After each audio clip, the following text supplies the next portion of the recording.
ఇది యాక్చువల్‌గా ఇది ఇప్పుడొచ్చిన ఆలోచన కాదండి. ఇది మామూలుగా సంక్రాంతిలో బొమ్మలు పెడతాం కదా! ఆ బొమ్మలు పెట్టినప్పుడు మామూలు మెట్లు పెట్టడం కాకుండా డిఫరెంట్ థీమ్స్ పెట్టేదాన్ని. పంచారామ క్షేత్రాలు, పంచభూత లింగాలను, నవవిధ భక్తులను పిల్లలకి తెలియాలని చెప్పని. సో, అది చేస్తే మా ఇల్లు ఒక గుడిలాగా అయిపోయేది.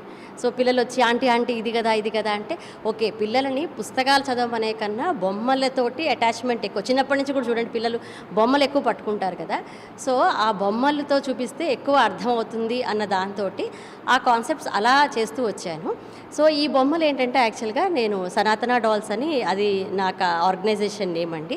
సో, దీనికేంటంటే స్క్రాప్ బోటిక్స్ నుంచి కలెక్ట్ చేసి అండ్ లోకల్‌గా ఉండే విమెన్ తోటి వాళ్ళకి ట్రైనింగ్ ఇచ్చి కొంచెం సూది పట్టుకోవడం వస్తే చాలు. వాళ్ళకి ట్రైనింగ్ ఇచ్చి వాళ్ళతోటి ఈ బొమ్మలు చేయిస్తాను.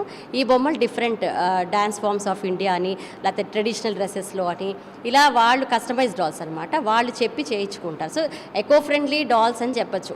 యాంటీ బార్బీ అని కూడా చెప్పొచ్చు యాక్చువల్‌గా. సో, అలా మొదలెట్టింది రామాయణము, కృష్ణలీలలు, తర్వాత ఆదిశంకరాచార్యుల జీవిత చరిత్ర 2014లో చేశాను. ఆదిశంకరాచార్యుల జీవిత చరిత్ర. బట్ ఆ ప్రభావం పిల్లల మీద చాలా నచ్చింది నాకు. సో, ఇప్పుడు 2020 నుంచి ఇది స్టార్ట్ చేశాను. నాకు ఈ ప్లేస్ సికింద్రాబాద్‌లో నేను మార్చ్ నుంచి తీసుకున్నానండి ఈ ప్లేస్.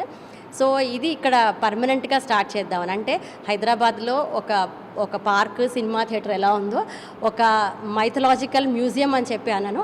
ఇట్లాంటిది ఉండి పిల్లల్ని తల్లిదండ్రులు తెచ్చి ఇక్కడ వదిలేస్తే ఈ బొమ్మల రూపంలో అండ్ కొన్ని రామాయణం ఆటలు తయారు చేశాను. Tambola, Ramayanam jigsaw puzzles, crossword puzzles అలాగా. సో, ఈ ఆటపాటలతోటి రాముడు, సీత కాకుండా ఇంకా కొన్ని క్యారెక్టర్స్ వాళ్ళకి పరిచయం అవుతాయనే ఉద్దేశంతో ఇది మొదలుపెట్టాననమాట.